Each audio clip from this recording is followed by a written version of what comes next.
Marcus Mac Johnson had not known a warm bed for months. He lived under the wide highway overpass on the city's edge, where the concrete pillars rose like silent giants.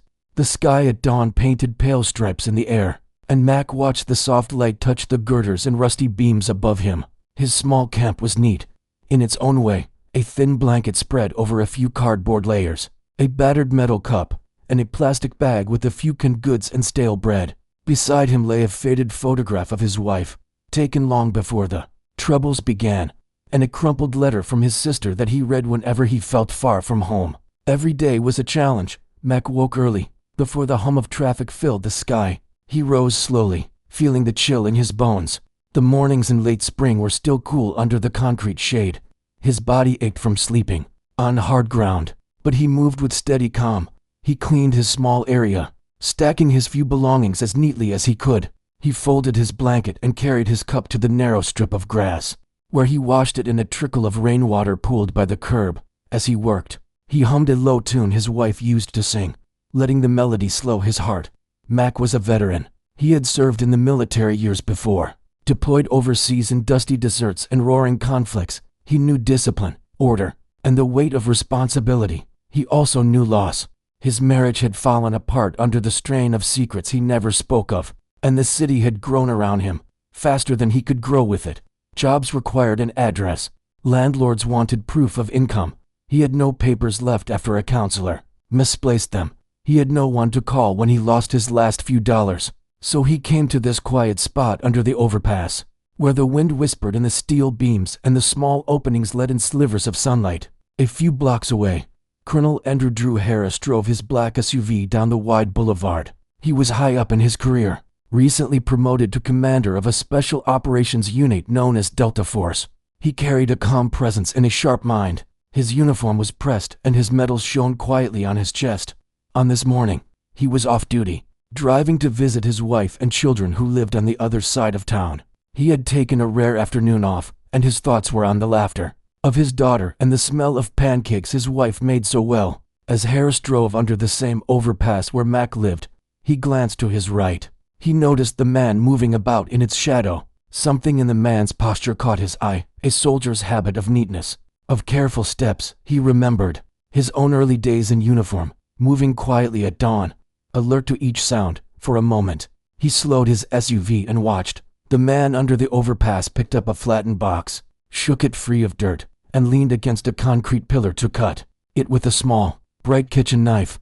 Harris's fingers tightened on the steering wheel. He knew that blade was not a weapon in the hands of a calm person. It was a simple tool. But he also knew how easy it is for tools to be treated as threats. Farther down the road, to patrol, cars turned onto the broad street.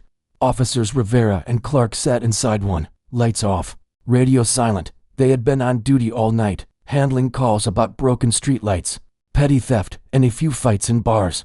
The city's mood had been tense since peaceful protests and counter-protests had filled its streets. Both officers were alert, but their faces showed signs of fatigue. Rivera tapped the radio handset. HQ says we have a call about a suspicious man with a weapon under the overpass. Proceed with caution. No shots unless it's life or death. Clark tightened his seatbelt and started the engine. He kept his eyes forward, calm but ready. Got it. They drove slowly past parked cars, past the homeless camps, and past the dark graffiti that marked the concrete walls. Clark wondered what they would find. He had been on the force for 5 years and had rarely fired his weapon. Still, he knew the drill. See a knife, ask to drop it, back up while calling for backup. But he also knew how quickly things could go wrong when people were tired, when city nerves were frayed, and when a person mistaken for a criminal was really just trying to survive. As Rivera and Clark approached the overpass, Harris parked his SUV by the curb and stepped out. He wore a crisp shirt and pressed slacks, but beside Mac's tent he looked like another man who belonged to the morning light. Harris moved carefully, hands at his sides. He closed the car door gently and took a few steps toward the concrete pillars where Mac knelt, scraping dirt off the cardboard. The air was still. The distant traffic sounded like a river of metal. Mac heard the soft click of a door and looked up. His eyes were clear, cautious, surprised. He raised his right hand, the one holding the knife. He did not smile or frown. He simply stared. The noise of engines grew louder as Rivera and Clark turned onto the side street. Spotting Harris, And the man under the bridge. Rivera tapped the siren button lightly, letting a low hum fill the morning air. Clark opened his door and called out, "Sir, step away from the knife." Mac froze, his grip on the knife gentle but firm. Harris raised one hand in a peaceful gesture. He spoke calmly as he walked forward, voice low and measured. "Hold on, officer. He's not a threat. Let me talk first." Clark studied Harris's uniform and the Delta Force badge pinned near his heart. He hesitated, his finger halfway on the holster latch. Rivera called, "Drop it now." The moment stretched as Mac blinked and Harris closed the gap, leaving space for the officers, but also standing between them and the homeless man. For Mac, it was a strange mix of fear and relief. Fear because two armed men in uniforms pointed guns at him, and relief because a third uniformed man spoke gently, protective. He lowered the knife slowly, placing it blade down on the concrete. Rivera and Clark advanced with careful steps. Harris stepped to Mac's side and put a hand on his shoulder, guiding him back a pace. "He's not dangerous," Harris said. His voice carried the authority of experience, both military and humane. Rivera motioned for Clark to secure the knife. Clark crouched and gently picked it up by the handle. The bright morning sun glinted off the blade as Clark placed it in an evidence bag. Harris looked at Mac's eyes, full of caution. "Are you hurt?" he asked softly. Mac shook his head. He reached up to his shoulder, where a small bruise had already formed. He winced. "Just bumped," he said quietly. Harris nodded, then called out, "Medic." Clark and Rivera exchanged glances, dialing their radios. The noise of the approaching patrol car grew louder. Rivera said, "We'll get an ambulance here quick, sir. Can you step back so we can help him?" Mac nodded as Harris guided him a few feet away from the pillars. He watched the officers with a calm face, sweat beading on his brow. The distant roar of traffic and the close hum of the siren mixed like two voices in a strange duet. The sun climbed higher, casting long shadows that shifted across the ground. Harris stood beside Mac, offering quiet reassurance and leaning in to shield him from the weight. Under the overpass, the city's early bustle continued unaware. A runner on the curb glanced at the small scene and moved on. A delivery truck rumbled past, dust swirling in its wake. Mac looked up at the concrete ceiling, where water streaks had carved dark paths. He thought of his old home, of the small garden his wife tended, of the life he had lost. But beside him stood a stranger who wore both war medals and compassion. And in that moment Mac felt the flicker of hope. The first patrol car arrived, lights flashing, followed by an ambulance. Paramedics jumped out, carrying a stretcher. Rivera and Clark stepped back respectfully, allowing Harris to explain quickly what had happened. The paramedics checked Mac's shoulder, wrapped it with care, and helped him onto the stretcher. Mac's face was calm. He nodded in thanks to Harris. Harris knelt briefly to adjust the blanket over the stretcher and then rose, his uniform crisp, his presence steady. As the ambulance doors closed, Harris turned to the officers. Rivera looked at the scene with thoughtful eyes. Clark shook his head, as if shaking off a long nightmare. The three men stood under the hum of the overpass, each touched by a moment they would not forget. Mac's world had been small and dark. Now it would include a soldier's calm voice and an officer's careful step. The morning light shone on them all, promising that, even under cold concrete, kindness could break through. Mac woke to a bright, white ceiling and the soft hiss of machines. His shoulder throbbed, and his arm was held tight by a wrapped bandage. He blinked slowly, trying to remember where he was. For a moment, he felt lost in the quiet room, with its steady beeps and clean smell. Then the memory came back. The overpass, the knife, the shouts, the gunshot. He lay still, letting the memories settle like dust in his mind. A nurse came in, smiling gently as she checked his for. "Good morning," she said. "You're in Mercy, General. The doctors patched you up. How do you feel?" Mac's voice was rough. "I'm okay," he said, though his words felt strange in his mouth. The nurse nodded and gave him a sip of water. He swallowed slowly, tasting the cool liquid and feeling it slide down his throat. Soon, footsteps approached, firm and steady. The door opened, and Colonel Andrew Harris stepped in. He wore a plain shirt and a kind expression. When Mac saw him, his heart lifted. Harris pulled up a chair and sat by the bed. "Morning, Mac," he said softly. "I'm Drew Harris." Mac tried to smile. "Thanks for being there," he said. Harris shook his head. "No thanks needed. I did what anyone would do." Harris reviewed Mac's chart, then looked at him. "They say your shoulder is going to heal fine," he said. "You'll be able to move your arm in a few weeks." Mac nodded, relief washing over him. The pain was strong, but he knew it would fade. He thought of walking without limping, of cutting cardboard again without fear. Harris noticed the look in Mac's eyes. "How are you holding up?" he asked. Mac hesitated. He had lived under that bridge for months, but he had never spent a day in a real bed. "It's strange," he said quietly. "I never thought I'd be here inside a hospital, safe." Just then, two detectives in plain clothes entered. One was tall and wore glasses. The other was shorter with a gentle voice. They introduced themselves as Detective Lee and Detective Morales. They said they wanted to ask Mac some questions, just to understand what happened. Mac agreed, and they spoke softly, careful not to frighten him. Mac recalled the morning, how he bent to pick up the sign, how he held the knife in one hand, and how the officer had shouted, "I never meant to scare anyone," he said. "I was just trying to fix my cardboard." Detective Lee nodded and wrote notes on a pad. Detective Morales asked if Mac remembered seeing the blade. Mac nodded, then pointed to his shoulder where the bruise showed under the bandage. "I felt a sting," he said. "Then I heard a shout like thunder, and my arm went numb." They thanked him and said they would come back if they needed more details. As they left, Harris stood and said, "I'll come back soon. Mac, you're not alone in this." Mac watched Harris go and felt a warmth he had not known for years. Later that day, Mac's sister, Angela, arrived. She wore a simple dress, and her eyes were red from crying. She rushed to Mac's side and hugged him tightly. He could feel her tears on his shoulder. "I was so scared," she said, "when I saw the video online. I thought I'd never see you again." Mac hugged her back and whispered, "I'm here, Angie, I'm okay." She pulled away and looked at his face, taking in every line. "You look like you've been through hell," she said. He managed a small laugh. "A little rough morning," he said softly. Angela sat down, took Mac's hand, and promised to find him a better place to stay once he left the hospital. Mac felt hope stirring inside him. He had not had hope in a long time. He looked at his sister's face and remembered the life they shared as children. He remembered summer nights on their front porch, their mother's laughter, the smell of fresh bread baking. Tears ran down his cheeks, not from pain but from relief. He squeezed Angela's hand, grateful that she had come. In the hallway, Officers Rivera and Clark stood outside Mac's room, in uniform but with their hats off. Their faces looked tired and uneasy. Rivera held a cup of coffee and glanced up at Detective Lee when he saw him.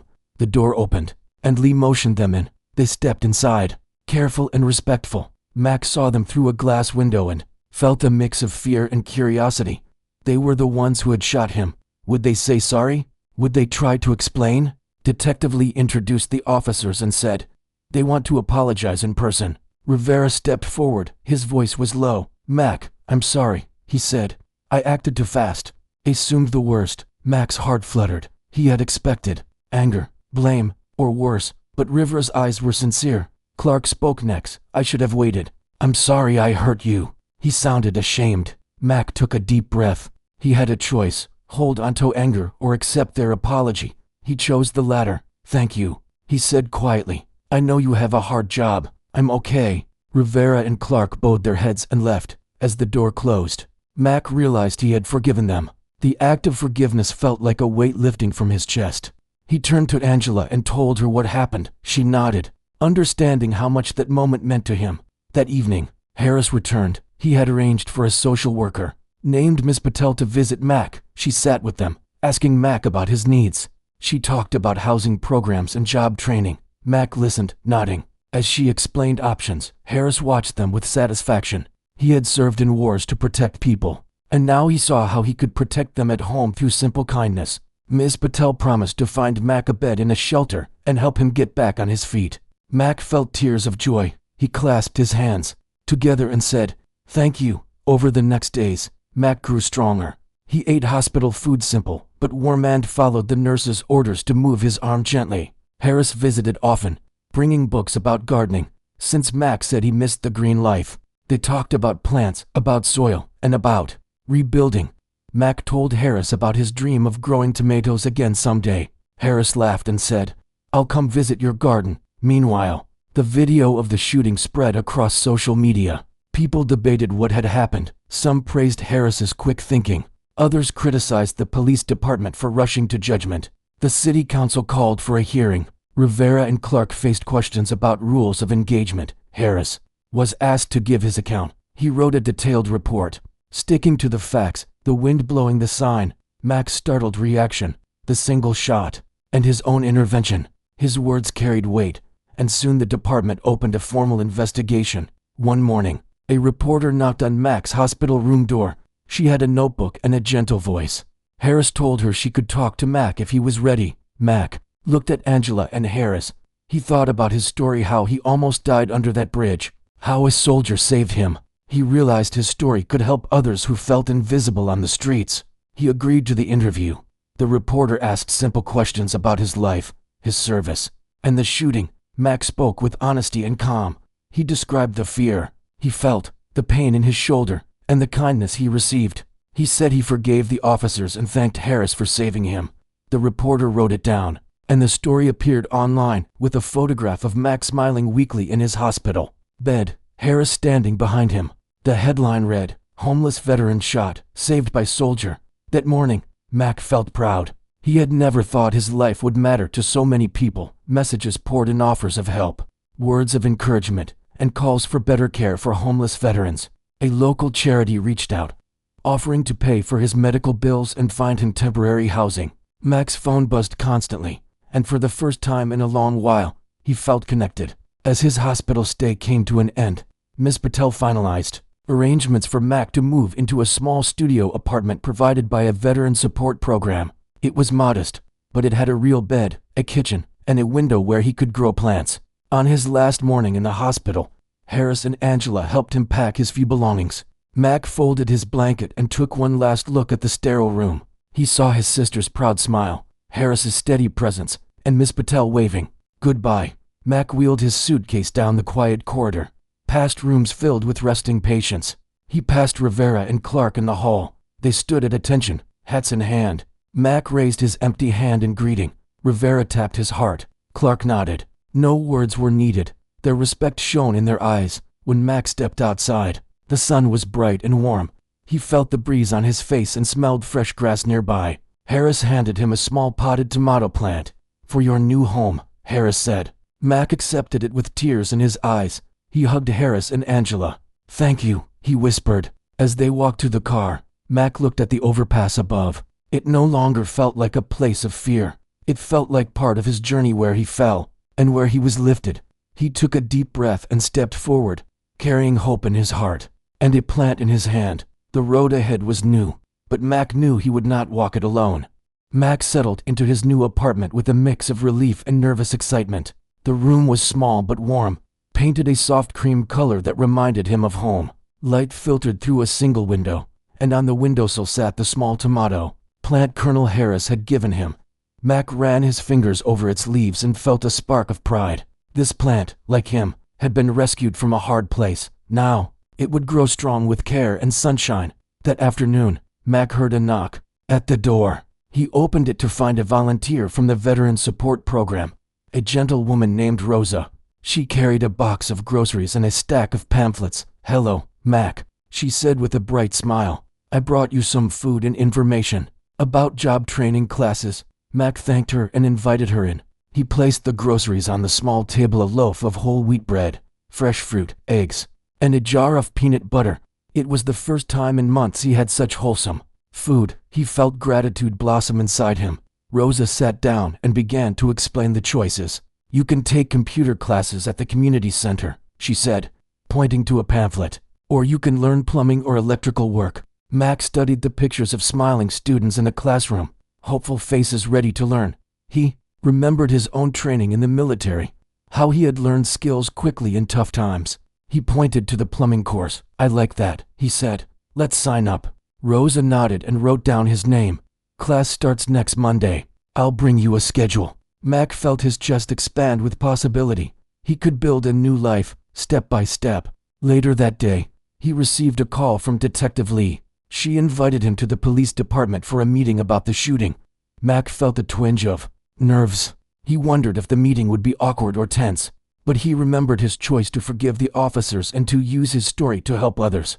He agreed to go. The next morning, Mac walked to the station in his clean shirt and jeans. He pressed his hand against the doorbell panel, and a friendly officer buzzed him in. He rode the elevator to the third floor and found a plain conference room with a long table and chairs. Detective Lee sat at one end, with Rivera and Clark on either side. Harris waited quietly near the wall, his arms crossed in support. Detective Lee began. "Thank you for coming, Mac. We want to hear what you have to say, and to update you on our review." Mac nodded and sat opposite Lee. Rivera looked down, tapping his foot. Clark rubbed his palms on his jeans. Mac took a breath and spoke in a clear voice. "I remember the wind blowing my sign, the bright blade in my hand, and then the shout." He paused. "I did not want to hurt anyone. I only wanted to fix my cardboard so I could keep dry." Lee nodded, encouraging him to continue. Rivera looked up. He said, "Mac, I am deeply sorry for my part. I misunderstood what I saw. I saw a knife and thought the worst. I wish I had asked more questions." Clark added, "I reacted too quickly. I should have waited for backup. I'm sorry I hurt you." Mac looked at them both. Seeing their regret, he said, "I forgive you.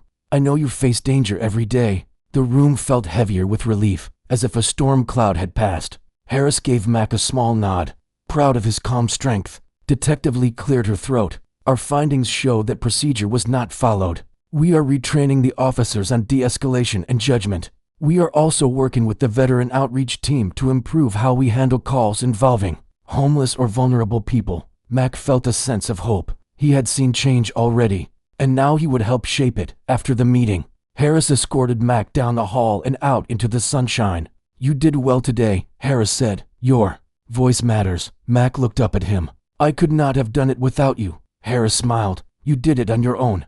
They shook hands firmly. Mac felt a new bond of friendship, one built on trust and respect. That afternoon, Mac returned home and watered his tomato plant. He watched as the water soaked into the soil. He closed his eyes and remembered his life before the streets, his wife's laughter, the smell of fresh bread, the comfort of a home.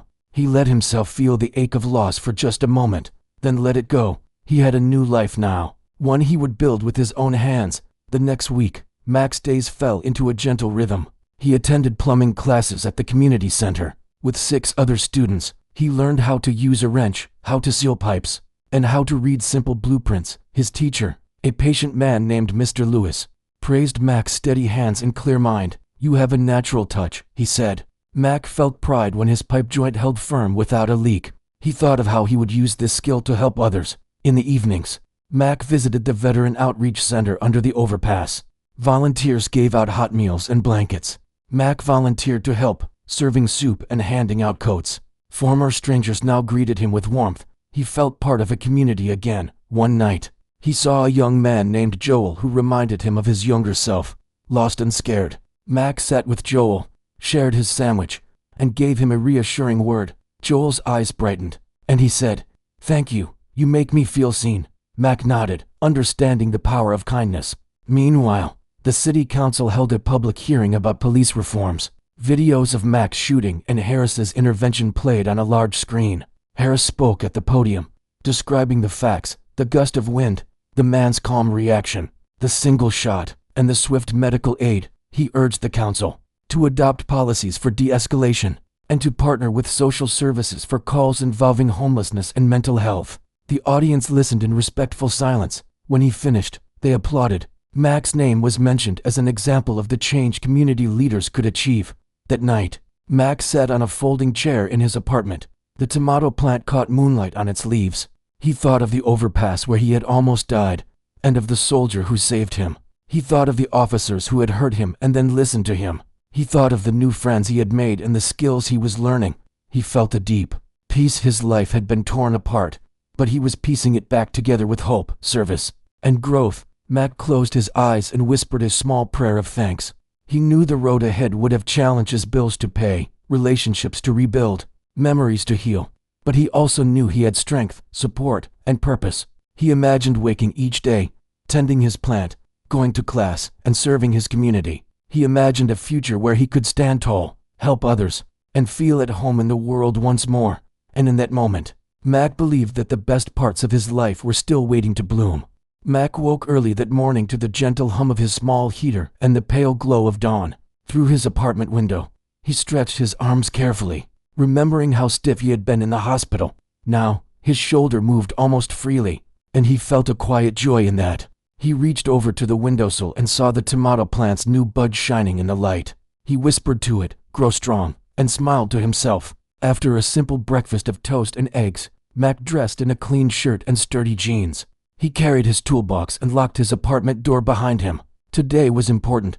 The city council would hold its public hearing on the new police reforms. Mac had been invited to speak. He felt nervous, but he also felt ready. His life had changed so much since the shooting. He had found a home, new skills, and new purpose, and now he could help others find the same.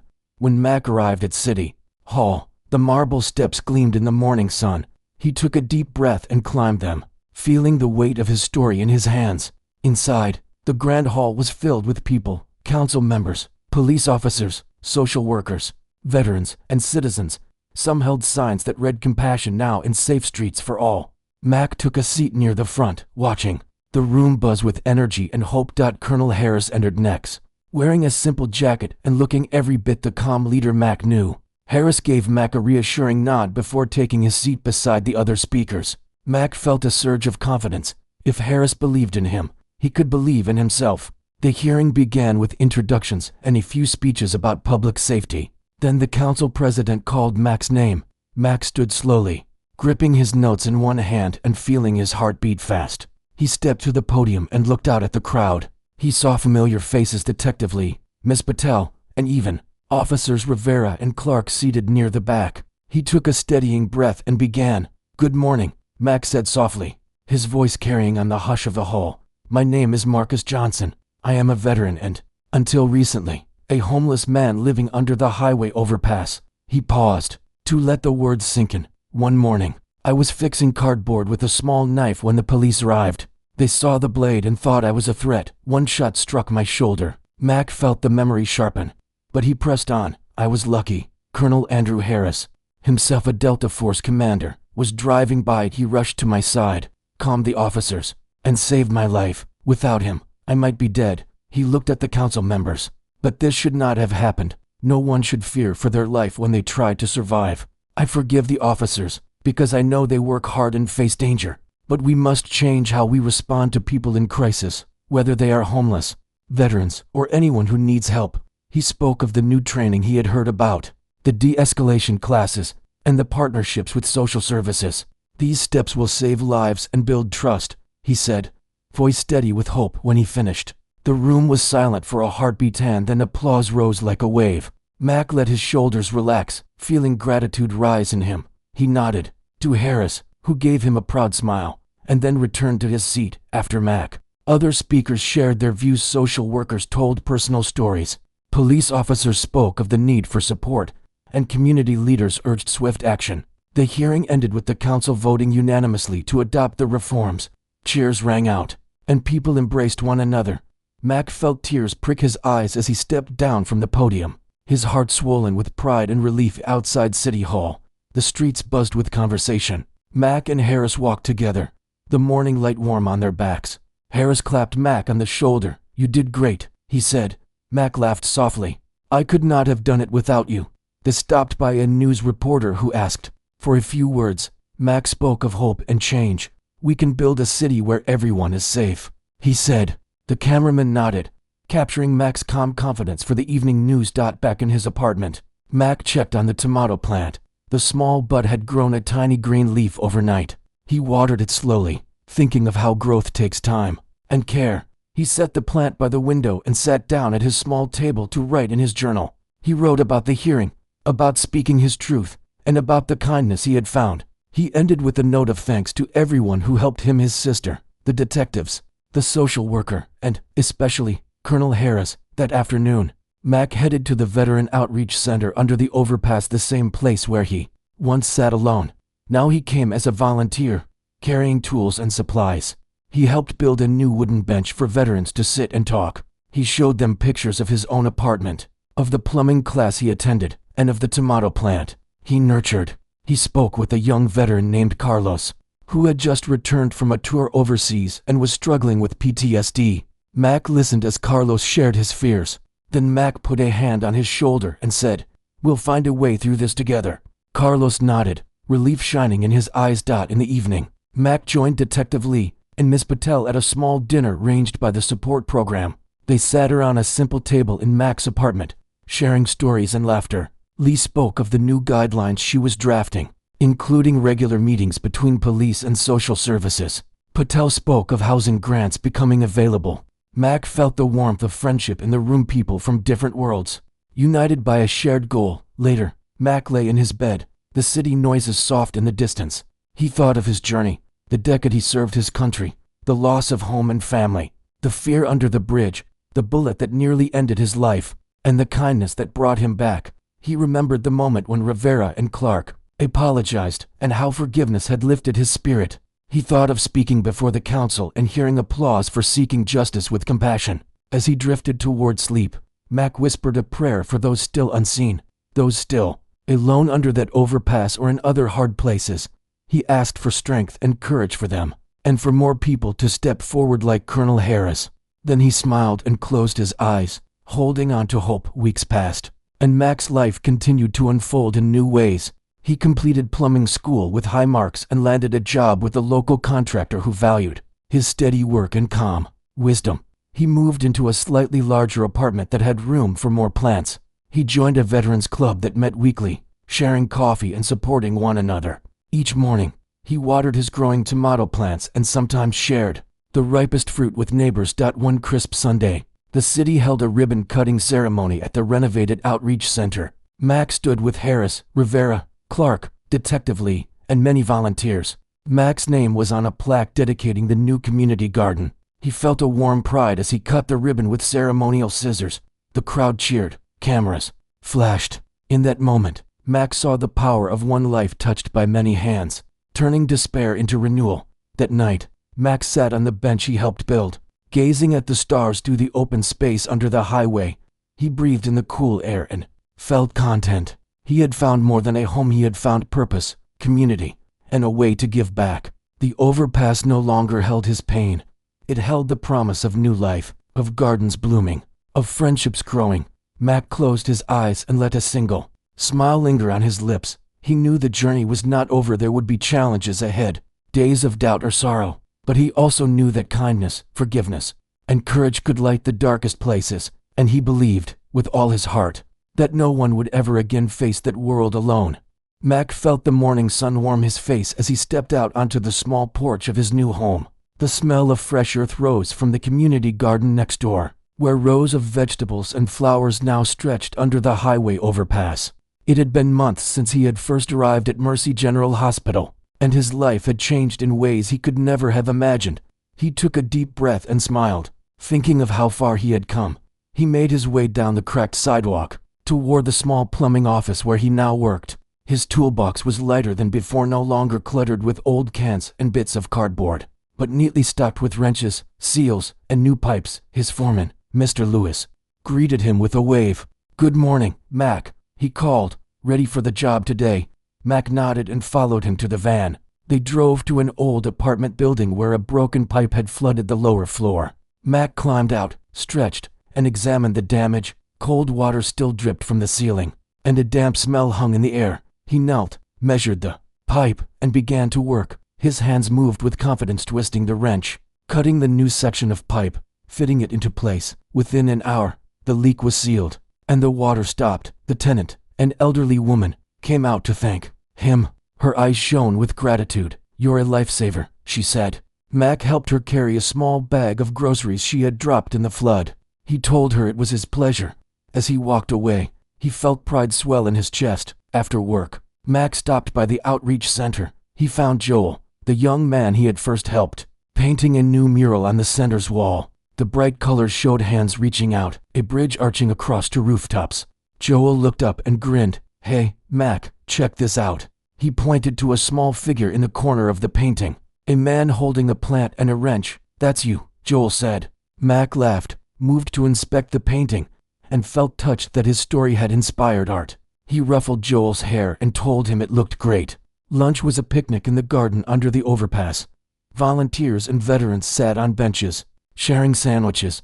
Mac pulled out a small container of cherry tomatoes from his own garden patch. He offered them to a group of volunteers, Harris among them. In plain clothes today, they ate, laughed, and talked about new ideas, a music night at the center, a job fair, a workshop on mental health. Mac listened and added suggestions from his own experience. He loved being part of a team again. Later that afternoon, Mac received a letter in the mail. It was an invitation to speak at the State Veterans Conference in the capital city. He read the words, heart-pounding. They wanted him to tell his story of falling, being saved, and rising again.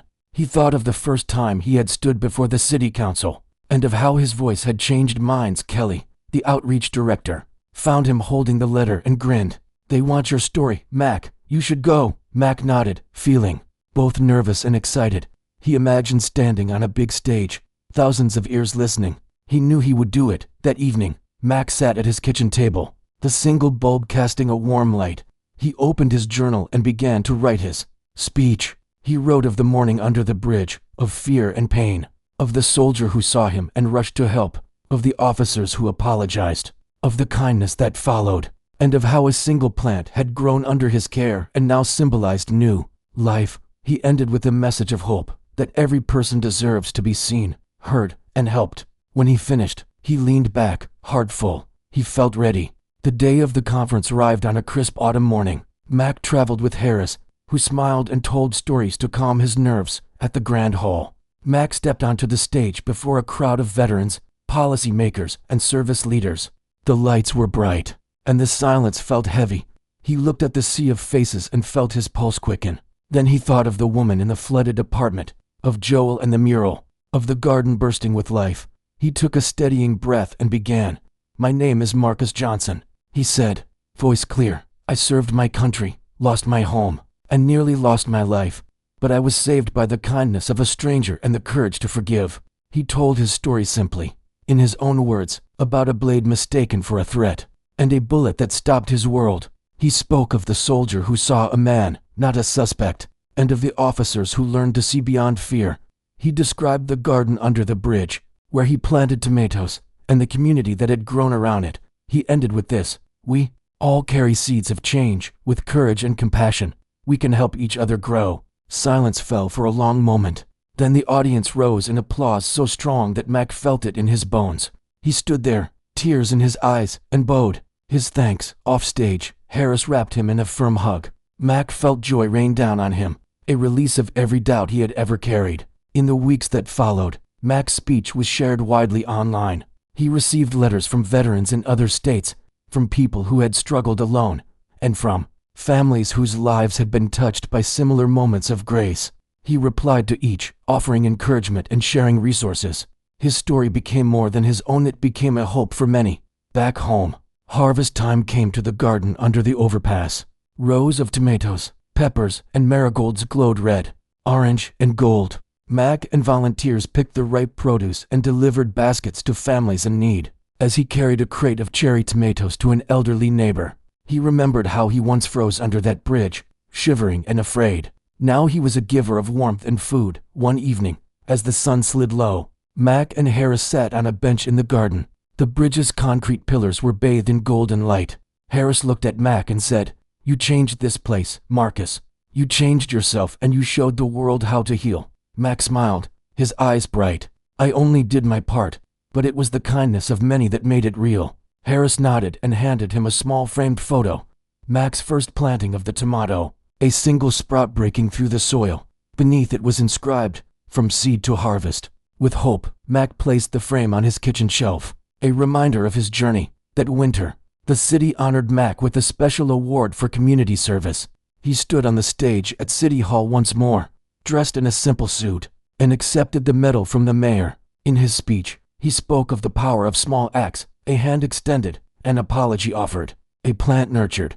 He asked every person in the hall to look for someone in need and to offer help. The crowd cheered again, and Mac stepped down, humbled and grateful. As snow dusted the garden, Mac prepared for one final task of the year. He gathered neighbors, veterans, officers, social workers, and volunteers for a holiday meal in the outreach center.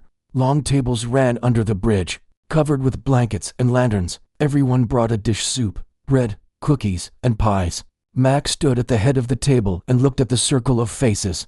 He raised his cup of cider and said, "To warmth, to friendship, and to new beginnings." They all raised theirs in return, and laughter filled the chilly air. When the meal ended, people lingered by the fire pit, sharing stories and songs. Mac sat beside Rivera and Clark. They talked quietly of lessons learned and roads ahead. Mac felt no anger, only respect. He had seen their humanity, and they had seen his. That night, Mac walked home alone, the lantern light guiding him. He passed the garden, its raised beds blanketed in snow, and smiled at the small lights that twinkled among bare branches. He thought of the years he had lost, the woman he had loved, the home he had left, the nights of cold and fear, and he felt gratitude for the days he had won back purpose, community, and hope. He unlocked his door, stepped into the warm glow of his apartment, and closed it behind him. The framed photo of the sprout glowed on the shelf, a testament to growth and healing. Mac changed into a soft sweater and sat by the window, watching. The snow continued to fall. He thought of the seeds not yet sown, the gardens yet to grow, and the stories yet to be told. As he drifted to sleep, he whispered a promise to himself and to the world, to keep planting kindness, to keep sharing hope, and to keep believing that even in the hardest places, life can bloom again. And with that promise in his heart, Mac closed his eyes, ready for the next season of growth.